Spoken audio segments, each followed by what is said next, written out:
ഇനി അടുത്തൊരു ഇതെന്ന് വെച്ചാൽ കുറച്ചും കൂടെ കഴിഞ്ഞ് ഒരു മാർച്ചൊക്കെ ആയപ്പം എനിക്ക് ഇങ്ങനെ വിഷൻ കിട്ടുവാണ്. ഞാനൊരു ഓർത്തോ ക്യാൻസറിൻ്റെ ഓങ്കോളജി ഡിപ്പാർട്ട്മെൻറ്റിൽ ഞാൻ നിൽക്കുവാണ്. എനിക്ക് വേണ്ടപ്പെട്ട ആരോ ഉണ്ട് അവിടെ, അതാണ് ഞാൻ കാണുന്നത്. അപ്പോൾ ഒരു 2 വർഷത്തിന് മുമ്പ് എൻ്റെ അച്ഛന് ക്യാൻസർ വന്നു. അതെല്ലാം ട്രീറ്റ് ചെയ്തായിരുന്നു, എല്ലാം മാറിയായിരുന്നു. അപ്പോൾ പെട്ടെന്ന് എൻ്റെ അച്ഛൻ്റെ ആണ് എനിക്ക് ഓർമ്മ വരുന്നത്. ചിലപ്പോൾ ഇനി അച്ഛൻ്റെ കാര്യമാണോ എനിക്ക് മെസ്സേജായിട്ട് തരുന്നതെന്ന്. അപ്പോൾ ഞാൻ ഉടനെ അമ്മയെ വിളിച്ചപ്പോൾ അമ്മ പറഞ്ഞില്ല, ജനുവരിയിലാണ് പെറ്റ് സ്കാൻ എന്ന് വെച്ചാൽ നമ്മുടെ വീണ്ടും ക്യാൻസർ സെൽ ഉണ്ടോ എന്ന് അറിയാൻ വേണ്ടി, എവിടെയെങ്കിലും ഡിറ്റക്ട് ചെയ്യാൻ വേണ്ടിയുള്ള ആ പെറ്റ് സ്കാൻ ചെയ്തതാണ്. അപ്പോൾ ഡോക്ടർ പറഞ്ഞു ഇപ്പോഴൊന്നും വരണ്ടെന്ന് പറഞ്ഞിട്ടുണ്ടെന്ന്. അപ്പൊ ഞാൻ പറഞ്ഞു ഇല്ല, എന്നാലും ഒന്ന് പോയി ചെക്ക് ചെയ്യും, ഞാൻ ഇങ്ങനെ പണ്ട് സ്വപ്നം കണ്ടു എന്ന് പറഞ്ഞു. അപ്പൊ അവർക്ക് ഇതൊക്കെ ഒരു ചടങ്ങല്ലേ ലക്ഷ്മി, ഈ ആശുപത്രിയിലൊക്കെ പോകാന്നുള്ളത്. അവർ ചെക്ക് ചെയ്തു, ഒരു കുഴപ്പമില്ലെന്ന്. അപ്പൊ പിന്നെ എനിക്ക് ഒരു റിലേറ്റീവ് ഉണ്ട്, അവർക്ക് ക്യാൻസർ വന്നിട്ടുണ്ട്. അവരെ ഞാൻ ഇൻഡയറക്ട്ലി വിളിച്ചിട്ട് ചുമ്മാ സുഖമാണോ എന്നൊക്കെ ചോദിച്ചു. എല്ലാം ചെക്കപ്പ് ഒക്കെ കഴിഞ്ഞു ആന്റി എന്നൊക്കെ ചോദിച്ചു. അപ്പൊ ഒന്നും കുഴപ്പമില്ല മോളെ എന്ന് പറഞ്ഞു. പക്ഷെ എനിക്കിതങ്ങ് ടെൻഷനാണ്. ഇത് കാണിച്ചു തന്നിട്ടുണ്ട്, അപ്പൊ ആർക്കാന്ന് മനസ്സിലാവുന്നില്ല. ഒരു ഏപ്രിലൊക്കെ ആയപ്പം എൻ്റെ അച്ഛനൊന്ന് വീണിട്ട് നടുവിന് ബുദ്ധിമുട്ട് കാരണം സ്കാൻ ചെയ്തപ്പം നെർവ് ഇഞ്ചുറി ഉണ്ട്, അതിന്റെ കൂടെ ഈ സെക്കൻഡറി ഗ്രോത്ത്, അതിന്റെ കൂടെ ക്യാൻസർ സെക്കൻഡറി ഗ്രോത്ത് കാണിക്കുന്നുണ്ട്. അപ്പൊ ഞാൻ വിളിച്ചിട്ട് പറഞ്ഞു, ഞാൻ പറഞ്ഞല്ലായിരുന്നു മാർച്ചില് ഒന്ന് ചെക്ക് ചെയ്യാമായിരുന്നു, എനിക്ക് സംശയം തോന്നി. അപ്പോഴും ഞാൻ പറയുന്നില്ല സ്വപ്നം കണ്ടിട്ടാണ്, ഞാൻ പറഞ്ഞ് ഒന്ന് ചെക്ക് ചെയ്തുകൂടായിരുന്നു. ഇപ്പൊ ഇത് വീണത് കൊണ്ടാണ് ഇത് അറിഞ്ഞത് അവിടെ ഒരു ക്യാൻസർ റീഗ്രോത്ത് നടക്കുന്നുണ്ട്. അപ്പൊ ഡോക്ടറെ അടുത്ത് നോക്കിയപ്പോൾ ഡോക്ടറും പറഞ്ഞാ ഉണ്ട്. അപ്പൊ ഒരു കാര്യം ചെയ്യാം, എന്തായാലും നെർവ് ഇഞ്ചുറിക്ക് നമുക്കൊന്ന് സർജറി ചെയ്യണം, അപ്പം മറ്റേ ആ ഗ്രോത്തും കൂടെ എടുത്ത് കളയാം. അല്ല, നടുവിന്റെ ബാക്കിലാണ്. അപ്പോ അങ്ങനെ സർജറിക്ക് കയറ്റി. അപ്പം ഇത് അറിഞ്ഞൊരു 2 ആഴ്ച ആയപ്പോഴത്തേക്കാണ് അവർ ഫിക്സ് ചെയ്തത് സർജറിക്ക്. ഞാൻ എൻ്റെ ലൈഫിൽ ആദ്യമായിട്ടാണ് ഭഗവാനോട് ഒരു മെറ്റീരിയലിസ്റ്റിക് കാര്യത്തിന് വേണ്ടി ഇത്രയും ഭയങ്കരമായിട്ട് പ്രാർത്ഥിക്കുന്നത്. അത് സാധിച്ച് തന്നേ പറ്റൂ ഭഗവാനെ, വേറെ നിവൃത്തിയില്ല എന്നുള്ള രീതിയിൽ ഞാൻ അങ്ങനെ നല്ല രീതിയിൽ അവിടെ ഒരു ഭഗവാൻ എന്ത് തോന്നുന്നു അങ്ങനെ ഒന്നും വിചാരിക്കുന്നില്ല. സാധാരണ പ്രാർത്ഥിക്കുമ്പോൾ ഭഗവാന്റെ അടുത്ത് ആവശ്യപ്പെടാറില്ല ആവശ്യങ്ങൾ, ഭഗവാൻ അറിഞ്ഞു തന്നോളും എന്നുള്ളത്. പക്ഷെ ഇത് ആദ്യമായിട്ടാണ് ഞാൻ ഇത്രയും ഓരോ സെക്കൻഡിലും ഞാൻ വേറെ ഒന്നും സംസാരിക്കുന്നില്ല, അച്ഛൻ്റെ കുഴപ്പമില്ലായിരിക്കണേന്നാണ്. അങ്ങനെ ഒരു 2 ആഴ്ച കഴിഞ്ഞപ്പോഴാണ് അവർ സർജറി ചെയ്ത് കഴിഞ്ഞ് അവർ പുറത്തിറങ്ങിയപ്പോൾ ആ ഡോക്ടർ പറഞ്ഞു, നമ്മൾ ആ സ്കാനിൽ കണ്ടെങ്കിലും അത് സർജറി ചെയ്യാൻ ഓപ്പൺ ചെയ്തപ്പം അങ്ങനെ ഒരു സംഭവം അവിടെ ഇല്ല, ഗ്രോത്ത് ഇല്ല അവിടെ ഇല്ല. അപ്പൊ എനിക്കറിയാം ഞാൻ അത്രയും പ്രാർത്ഥിച്ചുകൊണ്ട് ഭഗവാൻ ചെയ്തു തന്നാണ്. പക്ഷെ ഇവരുടെ കർമ്മഫലത്തിന്റെ ഒരു മാനസിക ബുദ്ധിമുട്ട് അവർ അനുഭവിക്കണമല്ലോ. ഇതല്ലെങ്കിൽ വേറെ ഏതെങ്കിലും രീതിയിൽ അവർ അനുഭവിച്ചേ പറ്റും. അപ്പൊ അതിന്റെ രീതിയിൽ അവർ അനുഭവിച്ചു, അല്ലാതെ തന്നെ അത് അങ്ങനെ ആ ഒരു വിഷയം അങ്ങനെ പോയി. പക്ഷെ കുറെ അതെല്ലാം കഴിഞ്ഞ് നമ്മളെല്ലാം നോർമൽ ഇങ്ങനെ റൂട്ടീനിൽ പോയിക്കൊണ്ടിരിക്കുകയാണ്. അപ്പൊ എനിക്ക് അച്ഛനിങ്ങനെ ഇടയ്ക്ക് വന്നതുകൊണ്ടായിരിക്കും നമുക്കുള്ളിൽ വീണ്ടും ഒരു ഭയവും ഒക്കെ വരും. അപ്പൊ ഞാനിങ്ങനെ എല്ലാ ജോലിയൊക്കെ കഴിഞ്ഞിട്ട് ഞാൻ പറഞ്ഞു, പാല് കൊണ്ടുവെക്കുന്ന ഒരു ഭഗവാന്റെ ഒരു രൂപമുണ്ട്, അവിടെ ഞാൻ പോയി ഭഗവാന്റെ കൈക്കിൽ ഇങ്ങനെ തല വെച്ചിട്ട് ഞാൻ പറഞ്ഞു, ഭഗവാൻ എന്താന്നറിയില്ല, ഒരു കാരണമില്ലാതെ ഉള്ളിന്ന് ഭയം വരുവാണ്, മനസ്സിലാവുന്നില്ല എന്താ, എനിക്കത് എങ്ങനെ ഹാൻഡിൽ ചെയ്യണമെന്ന് മനസ്സിലാവും, ഭയങ്കരമായിട്ട് നമുക്ക് ഒരു സ്വസ്ഥത തരുന്നില്ല, എന്താ കാരണമെന്ന് മനസ്സിലാവുന്നില്ല, ഭയങ്കര ഭയം. അപ്പം ഉടനെ ശബ്ദം കേട്ടു, ഹനുമാൻ ചാലിസ, ക്ലിയർ ആയിട്ടാണ് ശബ്ദം കേൾക്കുന്നത്, അത് നല്ല ദൃഢമായിട്ട്. അപ്പൊ ഞാൻ നരസിംഹമൂർത്തിയെ വിളിച്ചാണ് പ്രാർത്ഥിക്കുന്നത്. ഭഗവാന്റെ കൈക്കിൽ കടന്നെങ്കിൽ നമ്മൾ നരസിംഹമൂർത്തി, എനിക്ക് എന്താന്ന് അറിയത്തില്ല, ഭയങ്കര അകാരണമായിട്ടുള്ള ഭയം വരുന്നു, മാറ്റി തരണമെന്നാണ് പറഞ്ഞത്. പക്ഷെ പറയുന്നത് ഹനുമാൻ ചാലിസയാണ്. ഞാൻ വന്നിട്ടിരുന്ന് ഭഗവാൻ പറഞ്ഞല്ലേ എന്ന് വെച്ചിട്ട് ഇരുന്നിട്ട് 3 പ്രാവശ്യം ഞാൻ ഹനുമാൻ ചാലിസ പ്രാർത്ഥിച്ചു. എൻ്റെ ഭയമൊക്കെ മാറുകയും ചെയ്തു. എന്നിട്ട് ഞാൻ വന്നിരുന്ന് ഫുഡ് കഴിച്ചുകൊണ്ടിരുന്നപ്പം പെട്ടെന്ന് മൈൻഡ് പ്രവർത്തിച്ചിട്ട് ഞാൻ പറയുന്നത് എന്താ വെച്ചാൽ, ആ ഹനുമാൻ ചാലിസയെന്ന് പറഞ്ഞത് എനിക്ക് തോന്നിയതായിരിക്കും, ഇങ്ങനെ ശബ്ദമൊന്നും ഇല്ലായിരിക്കും, എന്തോ എപ്പോഴും അങ്ങനെയാണ് എനിക്ക്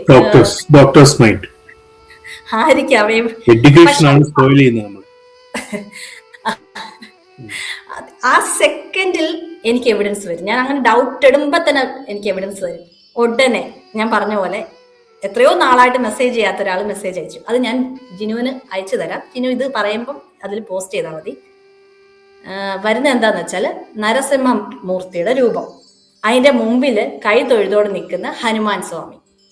ഞാൻ എൻ്റെ ലൈഫിൽ ആദ്യമായിട്ടാണ് കാണുന്നത്. ഞാൻ കണ്ടിട്ടുള്ള ഹനുമാൻ സ്വാമിയുടെ ഒക്കെ ഫോട്ടോ എന്ന് വെച്ചാൽ രാമന്റെയും ലക്ഷ്മിയുടെ സീതയുടെ ഒക്കെ മുമ്പിൽ കൈകൂപ്പി നിൽക്കുന്നത്, അല്ലെങ്കിൽ ഹനുമാൻ സ്വാമി നെഞ്ചു വിളർത്തി നിന്ന് നെഞ്ചു വിളർത്തി കാണിക്കുന്ന രൂപം. ആദ്യമായിട്ടാണ് ഞാൻ ഹനുമാൻ സ്വാമി നരസിംഹമൂർത്തിയുടെ മുമ്പിൽ, അതായത് എനിക്ക് ക്ലിയർ പറഞ്ഞു തരുവാണ്, നീ എന്നെയാണ് വിളിച്ചു പ്രാർത്ഥിച്ചത്. അതായത് ഞാൻ പ്രാർത്ഥിച്ച ഇങ്ങനെയാണ്, നരസിംഹമൂർത്തി എനിക്ക് അകാരണമായ ഞാൻ നിന്നെ അവനെയാണ് ഏൽപ്പിച്ചേക്കുന്നത്, പ്രാർത്ഥിച്ചാൽ മാത്രം മതി. അത് ഒരു സംഭവം. അപ്പൊ ഉടനെ തന്നെ ഞാൻ ഇങ്ങനെ ഓക്കെ ശരി, ഇത് എനിക്ക് അന്നേരം എനിക്കും അത്ഭുതമാണ് ഇതൊക്കെ കാണുമ്പോൾ. ഞാൻ നന്ദിയൊക്കെ പറഞ്ഞു. കുറച്ച് കഴിഞ്ഞ് ഞാൻ പറഞ്ഞു, ഈ ഹനുമാൻ ചാലിസ വെറുതെ ഇങ്ങനെ പ്രാർത്ഥിച്ചാൽ മതി, ഇതിന്റെ അർത്ഥമൊക്കെ ഒന്ന് അറിയണ്ടേ ഭഗവാന്, ഞാൻ അപ്പം എങ്ങനെ ഇത്. അപ്പൊ അടുത്തത് ഈ സ്വസ്തിക ഓൾ ഇസ് വെൽ ഞാൻ ഫോളോ ചെയ്യാൻ തുടങ്ങി. അഹല്യാസ്തുതി വന്നതിന് ശേഷം ഞാൻ ഈ സുസ്മിത ജഗദീഷിനെയും ഫോളോ ചെയ്യുന്നു. ഇവർ രണ്ടുപേരും ഒരു ടോപ്പിക് ഇങ്ങനെ സീരിയസ് ആയിട്ട് വന്നോണ്ടിരിക്കുക. ഒരാൾ എനിക്ക് തോന്നുന്നു ദേവിയുടെ എന്തോ ഒരു മന്ത്രം ഇങ്ങനെ അർത്ഥം പറഞ്ഞ് ഇങ്ങനെ പറഞ്ഞുകൊണ്ടിരിക്കുകയാണ്. സുസ്മിത ജഗദീശൻ ഇടുന്നത് മഹാഭാരതം, അതിങ്ങനെ ഓർഡറിൽ വരെ ഇട്ടുകൊണ്ടിരിക്കുകയാണ്. ഞാനൊന്ന് ഉച്ചയ്ക്ക് ചോദിച്ചു, അന്ന് വൈകുന്നേരം. ഇത് ഫോളോ ചെയ്യുന്നവരാണെങ്കിൽ ആ ചാനൽ എടുത്ത് നോക്കിയാൽ മതി, രണ്ടുപേരും അന്നത്തെ ദിവസം ഇട്ടേക്കുന്ന ഹനുമാൻ ചാലീസ അർത്ഥം സഹിതം. ഇതൊക്കെ ദൈവം ഇല്ല എന്ന് പറയുന്നവർക്ക് വേണ്ടി ഉള്ള ഉത്തരവായത്. മനസ്സിലായോ? സാധാരണക്കാരിൽ ഒന്നും അല്ലാതെ ഞാൻ തന്നെ സീറോ എന്ന് വിചാരിക്കുന്ന ഒരാളുടെ പ്രാർത്ഥന കേൾക്കാമെങ്കിൽ എന്തുമാത്രം ഭക്തന്മാരെ എവിടെ വിളിച്ചാലും ഭഗവാൻ കേൾക്കും. നമ്മുടെയൊക്കെ വിചാരമാണ് ഭഗവാൻ എവിടേക്കോ ഇരിക്കുവാന്ന്. അങ്ങനല്ല, ഓരോരുത്തരെയും കൂടെയും ഭഗവാനുണ്ട്. നമ്മളൊന്ന് കുറച്ചേരം സമാധാനത്തോടെ ഇരുന്ന് നമ്മുടെ ഉള്ളിലോട്ടിരുന്ന് ഞാൻ നിന്നോട് സംസാരിക്കണം, എനിക്ക് നിന്നോട് കോണ്ടാക്ട് ചെയ്യണം, കമ്മ്യൂണിക്കേറ്റ് ചെയ്യണം എന്ന് വിചാരിച്ചാൽ മാത്രം മതി. അത് റെഡിയാണ് അവര്. ഭഗവാൻ ടെക്നോളജി വരെ നല്ലപോലെ യൂസ് ചെയ്തു തുടങ്ങി അല്ലേ? ഭഗവാനല്ലേ ആ ബുദ്ധി കൊടുത്തത് തന്നെ. സൂപ്പർ കമ്പ്യൂട്ടർ ആണ് അദ്ദേഹം. ഇനി ഏഴിലോട്ടൊക്കെ കയറും ഭഗവാൻ. നമ്മളെ പഠിപ്പിച്ചേ വിടുകയുള്ളൂ ഏയുടെ കാലമൊക്കെ വന്നു കഴിഞ്ഞാല്. ഇത് ഇത്രയും നടന്നു കഴിഞ്ഞപ്പോ ഇതൊക്കെ എന്റെ ചുറ്റുപാടും ഒക്കെ നടക്കുന്ന കാര്യങ്ങളാണ്. ഇനി അടുത്ത സംഭവം നടക്കാൻ പോകും. അതിന്റെ ഡേറ്റ് ഞാൻ ഓർമ്മ വരുന്നില്ല. നമ്മുടെ രാവിലെ തൊട്ട് എൻ്റെ ചെവിക്കകത്ത് ശംഖൂതുന്ന ശബ്ദം. അതൊരു നല്ല സുഖമുള്ള ശംഖൂതലല്ല, ഒരു മരണത്തിന്റെ പോലത്തെ ഒരു മരണം സംഭവിക്കാൻ പോകുന്നു, അല്ല എന്തോ ഒരു നാശം സംഭവിക്കാൻ പോകുന്ന പോലത്തെ എൻ്റെ ശംഖൂതുന്ന ശബ്ദമാണ് എനിക്ക് കേൾക്കുന്നത്. വൈകുന്നേരം ആയപ്പോഴത്തേക്ക് ഹസ്ബൻഡും നമ്മളെല്ലാവരും കൂടെ ഡിന്നർ കഴിച്ചോണ്ട്, അപ്പം ഞാൻ ശംഖൂതുന്നു ഞാൻ പറഞ്ഞില്ല, ഞാൻ പറഞ്ഞു എന്തോ ഒരു ശബ്ദം കേൾക്കുന്നു ചെവിക്കകത്ത്, എന്തോ ഒരു ചീത്ത സംഭവം നടക്കാൻ പോവാന്ന് തോന്നുന്നു. ഹസ്ബൻഡ് അതിന് ഉത്തരം തന്നില്ല. ഇടയ്ക്കിടയ്ക്ക് ഞാൻ ഇങ്ങനെയൊക്കെ വട്ടം ഓരോന്ന് പറയുന്നതാണല്ലോ. അപ്പോൾ ആള് കഴിച്ച് എഴുന്നേറ്റ് മോൻ്റെ കൂടെ കളിച്ചൊക്കെ കഴിഞ്ഞിട്ട് ആൾ ടി വി ഇട്ടപ്പോൾ ന്യൂസ് വരുന്നത് ഹൈദരാബാദ് പ്ലെയിൻ ക്രാഷ്. അപ്പൊ ഞാൻ ഓടി വന്നിട്ട് പറഞ്ഞു, ഞാൻ പറഞ്ഞില്ലേ എന്തോ ഒരു അതെ 12 ജൂണിൽ നടന്നത് അഹമ്മദാബാദാണ്. എന്തായാലും ഞാൻ ഓടി വന്ന് അതെ എയർ ഇന്ത്യ. അപ്പൊ ഞാൻ അങ്ങനെ പറയും, ഞാൻ ഓടി വന്നിട്ട് ഹസ്ബൻഡോട് പറഞ്ഞു, ഞാൻ പറഞ്ഞില്ലേ ഇപ്പഴല്ലേ ഞാൻ പറഞ്ഞത് എന്തോ ഒരു അപശകുനം നടക്കാൻ പോകുന്നു. അപ്പൊ ആളും ഇങ്ങനെ ഒന്നും റെസ്പോണ്ട് ചെയ്യാറില്ല, ഉള്ളിൽ കേറുന്നുണ്ടായിരിക്കും, പക്ഷെ കേക്കും അത് എല്ലാം. പ്രത്യേകിച്ച് ഭഗവാന്റെ ആ ഒരു ആളൊരു റിയൽ കാര്യം സംഭവിച്ചതിന് ശേഷം കേൾക്കുന്നല്ലോ. ഇതൊരു സംഭവം. രണ്ടാമതൊരു സംഭവം ഞാൻ ഇങ്ങനെ അത് കിടക്കുമ്പോൾ വിഷയം കിട്ടിയതാ. അത് സാക്ഷി രൂപേണയാണ്. ഞാൻ കാണുവാണ്, നടൻ ഉണ്ണി മുകുന്ദൻ വണ്ടി ഓടിച്ചു പോകുന്നു, പോലീസ് കേസ്. ഇത്രയാണ് ഞാൻ കാണുന്നത്. ഹാർഷായിട്ടാണ് ആള് വണ്ടി ഓടിക്കുന്നത്. എന്നെ ആരും കാണുന്നില്ല, പക്ഷെ ഞാൻ കാണുന്നുണ്ട് ഇതെല്ലാം. അങ്ങനെയാണ് ഞാൻ കാണുന്നത്. അപ്പം ഞാൻ ആളുടെ റീസെൻ്റ്ലി ഒരു സിനിമയും കണ്ടിട്ടില്ല, ഫോളോ ചെയ്യുന്നില്ല. ആ ശബരിമലയുടെ അയ്യപ്പ സ്വാമിയുടെ ഒരു സിനിമ വന്നപ്പോൾ കണ്ടിട്ടേ ഉള്ളൂ. അല്ലാതെ ഞാൻ ആളുടെ വലിയ ഫാനൊന്നുമല്ല. റീസെൻ്റ്ലി ഒന്നുമേ ഞാൻ ആളുടെ കണ്ടിട്ടില്ല. അങ്ങനെ ഇത് വരാൻ വേണ്ടി നമ്മൾ പിറ്റേ ദിവസം രാവിലെ ഞാനത് കഴിച്ചെല്ലാം കഴിഞ്ഞ് ഇതൊക്കെ കണ്ടു. വൈകുന്നേരം ആയപ്പം ആളുടെ ന്യൂസ് വരുന്നു, ഉണ്ണി മുകുന്ദൻ എന്തോ അയാളുടെ മാനേജറുമായിട്ട് പ്രശ്നമാകുന്നു, കാർ കൊണ്ടുവന്ന് അയാളുടെ ഗരാജി ഇടിച്ചു കയറ്റുന്നു, പോലീസ് കേസ് എന്നൊക്കെയാണ് ഞാൻ കാണുന്നത്. രാവിലെ ഇങ്ങനെ വിഷയം കെട്ടി, വൈകുന്നേരം ന്യൂസിൽ വരുന്ന കാര്യം ഇതാണ്, ഉണ്ണി മുകുന്ദനെതിരെ പോലീസ് കേസ്. ഈ രണ്ട് കാര്യം വന്നപ്പോ ഞാനും ഇങ്ങനെ ഈ പ്രത്യേകിച്ച് കേരളത്തിലെ കറണ്ട് അഫയേഴ്സ് ഒന്നും ഇപ്പൊ പഴയ പോലെ ഫോളോ ചെയ്യാറില്ല. എനിക്കും ശരിക്കും അറിയത്തില്ല. എനിക്കും ശരിക്കും അറിയത്തില്ല. പക്ഷേ പോലീസ് കേസ് ഞാൻ കണ്ടത് തന്നെയാണ്. കാർ ഹാർഷ് അവരതിൽ പറയുന്നത് ഇങ്ങനെ തന്നെയാണ്. ആ കാർ പോസ്റ്റിലോട്ടോ എന്തോത്തിലോട്ടോ കാർ ഹാർഷായിട്ട് ആൾ കൊണ്ട് കയറ്റുന്നു, പോലീസ് കേസ്. ഞാനത് പ്രത്യേകം തിരക്കാൻ പോലും. ഇത് കേട്ടപ്പോ തന്നെ എനിക്ക് ഷോക്കായി. ഞാൻ രാവിലെ അത് വിഷൻ കണ്ടതാണ്. ഇത് ഈ പ്ലെയിൻ ക്രാഷും ഉണ്ണിമോൻ തന്നെ വന്നപ്പോ എനിക്ക് പേടിയായി. അതുവരെ എനിക്ക് പേടിയൊന്നും ഇല്ലായിരുന്നു. ഭഗവാനായിട്ട് ഇങ്ങനെ ജോലി അടിച്ച് പോകാം എന്നുള്ളതായിരുന്നു. പക്ഷെ ഇത് രണ്ടും വന്നപ്പം ഒരു ഭയം. എന്റെ ലിമിറ്റിനപ്പുറമുള്ള കാര്യമാണ് ഇപ്പൊ വരുന്നത്. അത് അപ്പൊ എനിക്കൊരു ഭയം. ഞാൻ വിചാരിച്ചു പ്രോപ്പറായിട്ട് ചാനലൈസ് ചെയ്യാൻ ഒരാൾ വേണോ, ഇത് പ്രോപ്പറായിട്ട് കൊണ്ടു നടക്കണോ, അത് ഇങ്ങനെ അല്ലേ കൊണ്ടു നടക്കുന്നത്. ഇങ്ങനെ നമ്മൾ ചിലപ്പോൾ പറയത്തില്ലേ ഒരു അധികമായ അമൃതം വിഷം. ഞാൻ തന്നെ ഭഗവാനോട് ചോദിക്കുക, ഭഗവാനെ ഇത് കുറച്ച് അങ്ങേ അറ്റത്തോട്ട് പോയിക്കൊണ്ടിരിക്കുക. അപ്പൊ ബാക്കി എല്ലാ ഡ്യൂട്ടീസും ചെയ്യാൻ അല്ലെങ്കിൽ എന്ത് വിഷൻ കന്നാലും എന്റെ ചുറ്റുപാടുമുള്ള കാര്യങ്ങൾ, ഇതൊക്കെ വെച്ചാൽ എന്റെ കൈക്കൊക്കെ അപ്പുറമുള്ള കാര്യമാണ്. അപ്പൊ ഞാൻ പതുക്കെ ആരോട് ഇത് ചോദിക്കും, ഇതെങ്ങനെ പ്രോപ്പറായിട്ട് കൊണ്ടു നടക്കണം, നമ്മൾ വലിയൊരു ഹയർ പവറിനെ ഞാൻ സില്ലിയായിട്ട് കൊണ്ടു നടക്കുന്നോണ്ടാണോ ഇതൊക്കെ വരുന്നതെന്ന് ഒരു പേടിയാവുന്നു. അങ്ങനെ ആരോട് ചോദിക്കാന്ന് വെച്ചപ്പോഴാ ശരത് ഹരിദാസ് കേട്ടിട്ടുണ്ടോ? ഗുരുവായൂരൊക്കെ പ്രഭാഷണം നടത്തും. അദ്ദേഹത്തിന്റെ ഒരു ഇന്റർവ്യൂവിൽ അദ്ദേഹം പറയുന്നുണ്ട്, അദ്ദേഹത്തിന്റെ പാസ്റ്റ് ലൈഫ്സിനെ പറ്റി അദ്ദേഹത്തിന് അറിയാൻ പറ്റിയിട്ടുണ്ട്. അപ്പൊ ഞാൻ ഇത് കേട്ടാണ് ഞാൻ ചോദിക്കുക, ഇദ്ദേഹത്തിന് ഇതിനെ പറ്റിയൊക്കെ അറിയാം. എനിക്ക് അല്ലാതെ ഇങ്ങനെയുള്ള ഗുരുക്കന്മാരെ ഒന്നും എനിക്ക് അറിയത്തില്ല. അപ്പൊ ഞാൻ ഇദ്ദേഹത്തിന്റെ നമ്പർ കണ്ടുപിടിക്കാം. അങ്ങനെ ഞാൻ കഷ്ടപ്പെട്ട് കുറച്ച് അദ്ദേഹത്തിന്റെ നമ്പർ കണ്ടുപിടിച്ചു, വിളിക്കാം. ഞാൻ പറഞ്ഞു, ഞാനും ഭഗവാനും തമ്മിലുള്ള കോൺവെർസേഷനും ഞങ്ങൾ തമ്മിലുള്ള ലൈഫും മാക്സിമം ഞങ്ങളുടെ പ്രൈവസിയിൽ വെക്കാറുള്ള കാര്യമാണ്. ഞാൻ അത് ആരോടും ഷെയർ ചെയ്തത് വെച്ചാൽ ആർക്കും അത് വിശ്വാസം വരത്തില്ല. ഇപ്പൊ ഇത് ഇത്രയും തന്നെ ആർക്കൊക്കെ വിശ്വാസം വന്നെന്ന് എനിക്കറിയത്തില്ല. അപ്പോഴാണ് ഇങ്ങനത്തെ പ്ലെയിൻ ക്രാഷ്, ഉണ്ണിമോന്തൻ ഒക്കെ വരുന്നത്. അപ്പൊ ഞാൻ ഈ ശരത് സാറിന്റെ നമ്പർ എടുത്തു. എന്നിട്ട് ഞാൻ ഭഗവാനോട് പറഞ്ഞു, ഭഗവാനെ നിനക്ക് സമ്മതമാണെന്ന് കാണിക്കാൻ എനിക്കൊരു സൈൻ കാണിക്കണം. ഞാൻ എൻ്റെ ബ്രദറിനോട് ചോദിക്കാം. ഇങ്ങനൊന്നും ഞാൻ പറയത്തില്ല, വെറുതെ ഒന്നും. അപ്പൊ ഞാൻ ബ്രദറിനെ വിളിച്ചിട്ട് ഞാൻ പറഞ്ഞു, എനിക്ക് ഇങ്ങനെ ഭഗവാന്റെ ഒക്കെ കാര്യങ്ങൾ ഞാൻ കൂടുതൽ അറിയാനും ഇഷ്ടപ്പെടാനും ആഗ്രഹമുണ്ട്. അപ്പം ഇങ്ങനെ പ്രഭാഷണം നടത്തുന്ന ഒരാളുണ്ട്, ആള് ദുബൈയിലാണ്. അപ്പം എൻ്റെ അനിയൻ പറഞ്ഞു, എനിക്കറിയാം, ആള് എൻ്റെ ബ്രദറും ദുബൈയിലായിരുന്നു, എനിക്കറിയാം, ഫിലിമൊക്കെ എടുത്തിട്ടുണ്ടെന്ന് പറഞ്ഞു. അപ്പം ഞാൻ പറഞ്ഞു എനിക്ക് നമ്പർ കിട്ടിയിട്ടുണ്ട്, ഞാൻ ഒന്ന് വിളിച്ചോട്ടെ എന്ന് ചോദിച്ചു. അപ്പൊ ആള് ചോദിച്ചു, എന്തിനാ, നമുക്കറിയത്തില്ല അവരൊന്നും, നീ എന്തിനാ അവരെ വിളിക്കുന്നത്, നമുക്കറിയത്തില്ല, ഇങ്ങനെ ആണോ എങ്ങനെയാണെന്ന് നമുക്കറിയത്തില്ല. അപ്പൊ ഞാൻ പറഞ്ഞു, ഓക്കെ ശരി വെക്കാം, വിളിക്കുന്നില്ലെന്ന് പറഞ്ഞു. അപ്പൊ എനിക്ക് മനസ്സിലായി ഭഗവാൻ ഇഷ്ടമല്ല അത് വിളിക്കുന്നത്. പിറ്റേ ദിവസം രാവിലെ ഞാൻ പ്രാർത്ഥിച്ചപ്പോ ഭഗവാൻ പറഞ്ഞു, ക്ലിയർ ആയിട്ട് പറഞ്ഞു, നിന്റെ ഗുരു ഞാൻ തന്നെ, വേറെ ഒരു ഗുരുവിന്റെ അടുത്തും തിരക്കി പോകരുത്. നിനക്ക് ഫിസിക്കലി ഒരു ഗുരു എപ്പോഴാണോ ആവശ്യം, അതായത് മനുഷ്യരിൽ എപ്പോഴാണോ ഒരു ഗുരു ആവശ്യമുള്ളത്, അപ്പോൾ ഞാൻ ആ ഗുരുവിനെ സമയത്തിന് എത്തിച്ചോളാം. മാത്രമല്ല, ഇപ്പൊ നീ ഒരു ഗുരുവിനെ തിരക്കി പോകുന്നു, ഇപ്പൊ ജിനു ഒരു ഗുരുവിന്റെ അടുത്ത് എത്തുന്നു, ആ ഗുരുവിന് വേറൊരു ഗുരു കാണുമല്ലോ. അങ്ങനെ മുകളിൽ ഓരോ ഗുരു കാണും. ആ പരമ്പരയിൽ ഏറ്റവും ആദ്യത്തെ ഗുരുവിന്റെ ഗുരു ആരായിരിക്കും?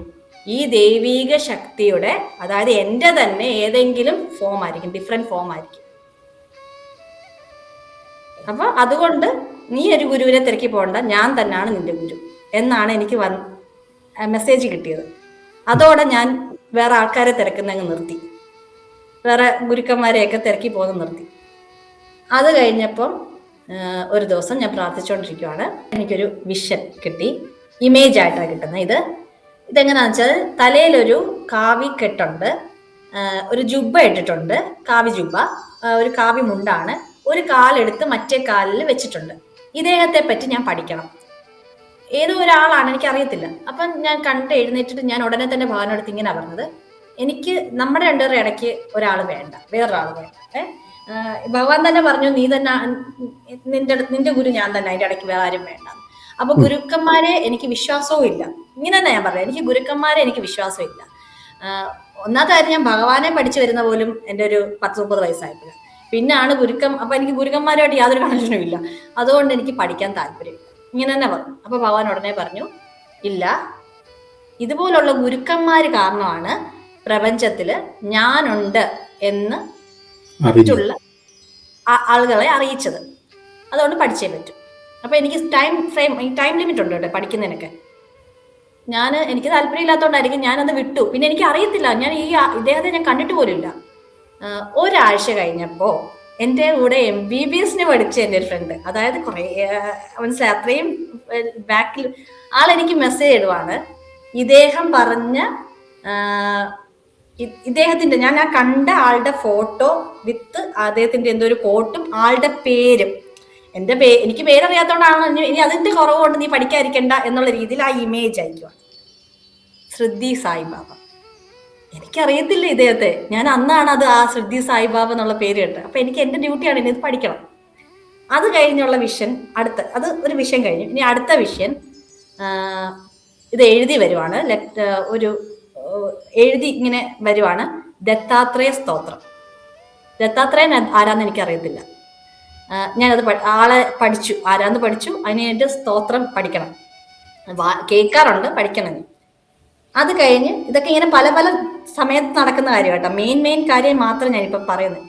അത് കഴിഞ്ഞ് അടുത്ത വിഷൻ പ്രാർത്ഥിച്ചുകൊണ്ടിരിക്കുക. നമ്മൾ ഈ നാഗരാജസ്വാമി ക്ഷേത്രത്തിലൊക്കെ പോകുമ്പോൾ ഈ മതിലേ കാണത്തില്ലേ, കുഞ്ഞ് 5 തലയാട്ടുള്ളതുകൊണ്ട് ഒരു ഒറ്റ തലയാട്ടും ഇരിക്കും, ഇങ്ങനെ ചുരുട്ട് വാലിന്റെ പുറത്ത് തല മാത്രമായിട്ട്. അതില് ഗോൾഡൻ സ്നേക്ക്, കുഞ്ഞതാണ്, വളരെ ചെറുതാണ്. എന്റെ ഡയഗണലായിട്ട് നിൽക്കുവാണ്, ഗോൾഡൻ കളറാണ്, ഇങ്ങനെ ചുരുട്ടിരിക്കും. അദ്ദേഹത്തിന്റെ വായിന്ന് വരുന്ന പോലാണ് 28 നെയിംസ് എന്നാണ്. 28 നെയിംസ്. മൂന്നാമത്തെ വിഷൻ വേറൊരു ദിവസം എനിക്ക് വന്ന സംഭവം ഞാൻ പറയുവാണ്. ഞാൻ കാണുന്നത് എന്താണെന്ന് വെച്ചാൽ എന്റെ ഡയഗണലായിട്ട് ഈ നാഗം ഇരിപ്പുണ്ട്, ഗോൾഡൻ നാഗം, ഒറ്റ തലയായിട്ട് വാലിന്റെ ചുരുട്ടി ഇരിക്കുക. കാമാണ്. ആളുടെ വായിന്ന് വരുന്ന ലെറ്റേഴ്സ് 28 നെയിംസ്. പക്ഷെ എനിക്ക് ഈ 28 നെയിംസ് എന്താണോ അല്ലെങ്കിൽ എന്തിനെ പറ്റിയാന്ന് പോലും എനിക്ക് മനസ്സിലാവുന്നില്ല. അപ്പൊ ഞാൻ പ്രാർത്ഥിച്ചിട്ട് പറഞ്ഞു, എന്തിനെ പറ്റിയാ ഭഗവാനെ 28 നെയിംസ്? അറ്റ്ലീസ്റ്റ് ഒരു സബ്ജക്റ്റ് ഇങ്ങനെ പറയണ്ടേ, ഏതെങ്കിലും ഒരാളുടെ പേരാണോ എന്തുവാന്ന്? അപ്പൊ എന്റെ മനസ്സിൽ തോന്നി ChatGPT നോക്കണം. എനിക്കറിയാം ഈ ചിന്ത പോലും തന്നത് ഭഗവാനാ തന്നെയാണ്. അപ്പൊ ഞാൻ ChatGPTയിൽ കൃത്യമായിട്ട് അയച്ചു കാം ഗോൾഡൻ സ്നേക്ക് 28 നെയിംസ്, ഇങ്ങനെ എത്ര അയച്ചു. അപ്പം അതിന്റെ താഴെ ഇങ്ങനെ ക്ലിയർ ആയിട്ട് വന്നു, calm golden snake 28 names is A clear message from Lord Vishnu. 28 names എന്താന്ന് വെച്ചാൽ അഷ്ടാവിംശതി സ്തോത്രം. അഷ്ടാന്ന് വെച്ചാൽ 8 അല്ലേ? ഇതാണ് അതിന്റെ പേര്, അഷ്ടാവിംശതി സ്തോത്രം. എനിക്കറിയത്തില്ല ജിനി ഇതൊന്നും. അതാ ഞാൻ പറഞ്ഞു, എനിക്ക് ഒരു ആളുടെ പേരോ ഒരു മന്ത്രങ്ങളോ ഒന്നും അറിയാത്ത ഒരാൾക്കാണ് ഈ വിഷൻസും കാര്യങ്ങളും വരുന്നത്. അതുകൊണ്ട് ഈ അഷ്ടാവിംശതി അതിന്റെ അർത്ഥം ഇങ്ങനെയാണോ ജിനി ചോദിച്ചാൽ എനിക്കറിയത്തില്ല. ഞാൻ പിന്നെ അത് നോക്കി എന്താണ് ഈ അഷ്ടാവിംശതി എന്ന്. അപ്പൊ നോക്കിയപ്പോ എന്താന്ന് വെച്ചാല് അർജുനന് കൃഷ്ണൻ പറഞ്ഞു കൊടുക്കുന്ന അദ്ദേഹത്തിന്റെ 28 നാമങ്ങളാണ്. അതിനാണ് അഷ്ടാവിംശതി സ്തോത്രം. അത് ഭഗവാൻ കൃഷ്ണന് മാത്രമേ ഉള്ളൂ ഈ അഷ്ടാവിംശതി സ്തോത്രം. അല്ല, ഞാൻ ഉദ്ദേശിച്ചത് ഇപ്പൊ ഈ 28 നെയിംസ് എന്നാണല്ലോ, 28 നെയിംസ്. പക്ഷെ അതിന്റെ പേരെന്ന് പറയുന്നത് അഷ്ടവിംശതി എന്നാണ്. അഷ്ടം എന്ന് വെച്ച് കഴിഞ്ഞാൽ 8. അപ്പൊ 28ഉം 8ഉം കൂടെ എങ്ങനെയാ അത് കണക്ട് ചെയ്യുന്നത്? എനിക്കറിയത്തില്ല ജിനു. എനിക്ക് തോന്നുന്നത് അതിനകത്ത്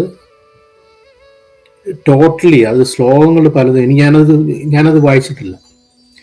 ശ്ലോകങ്ങൾ മൊത്തത്തിൽ അത് 28 ശ്ലോകങ്ങൾ ഉണ്ടാവുമെന്നാണ് എൻ്റെ ഒരു കണക്കൂട്ടൽ. എനിക്കറിയില്ല 28 നെയിംസ് എന്ന് വന്നതിന്റെ ആ ഒരു ഇന്റർപ്രറ്റ് ചെയ്യാൻ പറ്റുന്നില്ല. അതായത് എന്തുകൊണ്ടാണ് 28 നെയിംസ് എന്ന് വന്നത്? അതില് അഷ്ടാവിംശതി സ്തോത്രം എന്താന്ന് നോക്കിയപ്പം അഷ്ടാവിംശതി സ്തോത്രം ഇതാണ്. അർജുന സ്വാമി ചോദിക്കുന്നു, നമുക്ക് ഭൂമിയിൽ പാപങ്ങൾ ഒന്ന് കുറയ്ക്കാൻ എന്താണ് അല്ലെങ്കിൽ മാറ്റാൻ എന്താണ് ചെയ്യേണ്ടത് എന്ന് ചോദിക്കുമ്പോൾ ഭഗവാൻ പറയുന്ന എന്റെ 28 നാമങ്ങൾ.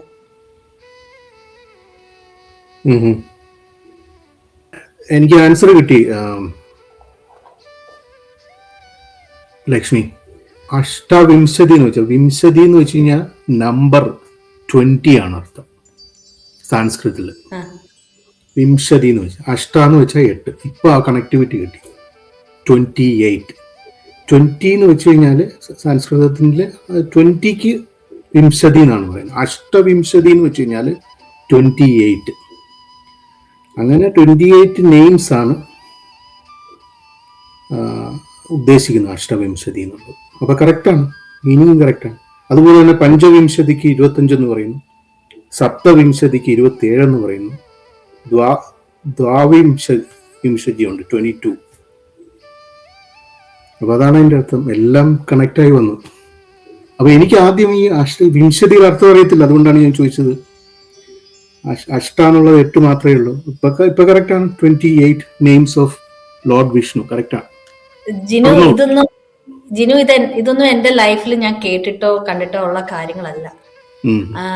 ഭഗവാൻ തരുന്നു, ഞാൻ അത് പഠിക്കുന്നു. ഇടയ്ക്ക് ഞാൻ തന്നെ ഭഗവാനോട് ചോദിക്കും, ഭഗവാനെ ഞാൻ നിന്നെ സ്നേഹിക്കുന്നതിന് ഇതിനൊക്കെ പഠിക്കേണ്ട ആവശ്യമുണ്ടോ? ഒന്ന് സ്നേഹിച്ചാൽ പോരെ, ഇത്രയും ഡ്യൂട്ടീസ് തരണോ ആവശ്യമുണ്ടോ? ഇങ്ങനെ ഞാൻ ചോദിക്കാറുണ്ട്. എക്സ്പാൻഷൻ ഓഫ് കോൺഷ്യസ്നസ് നടക്കണം, അതുകൊണ്ടാണ് പഠിപ്പിക്കുന്നത്.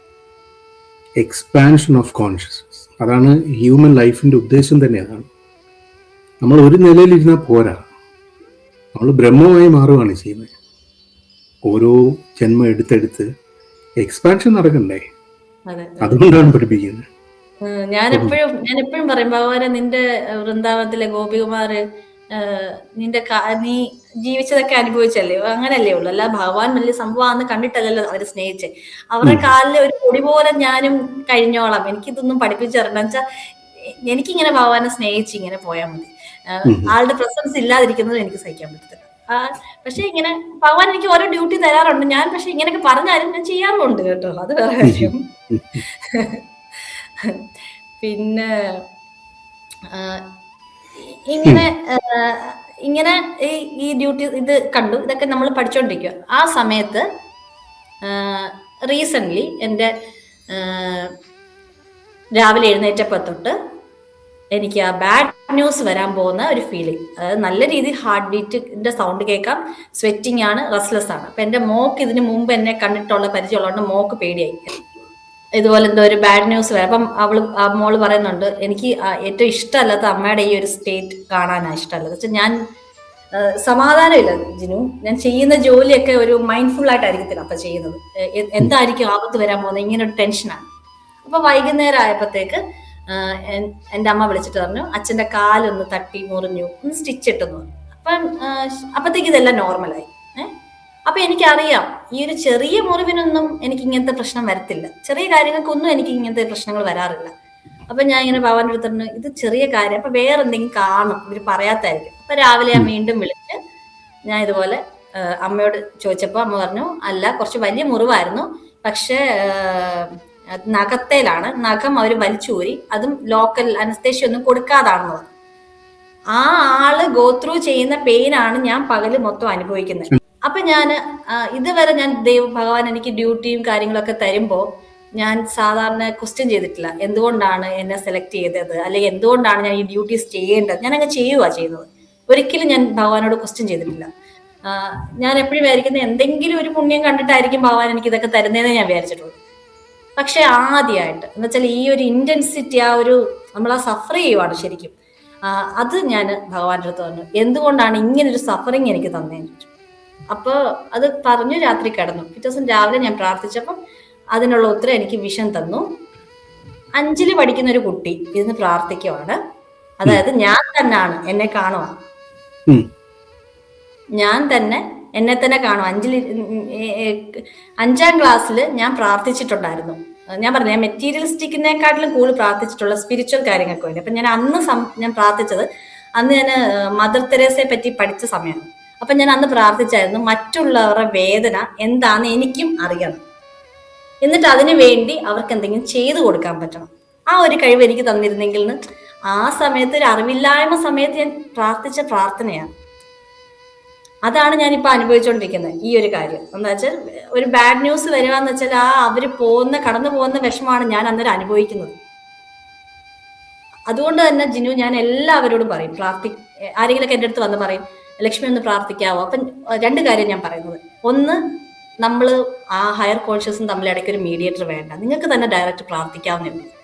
രണ്ടാമത്തെ ഇതെന്ന് വെച്ചാൽ, ഞാൻ എപ്പോഴും പറയും, നമുക്ക് എന്തെങ്കിലും ഒരു കാര്യം ആഗ്രഹം ഉണ്ടെങ്കിൽ ഇങ്ങനെ തന്നെ ക്ലിയർ ആയിട്ട് ഭഗവാനോട് പ്രാർത്ഥിക്കണം.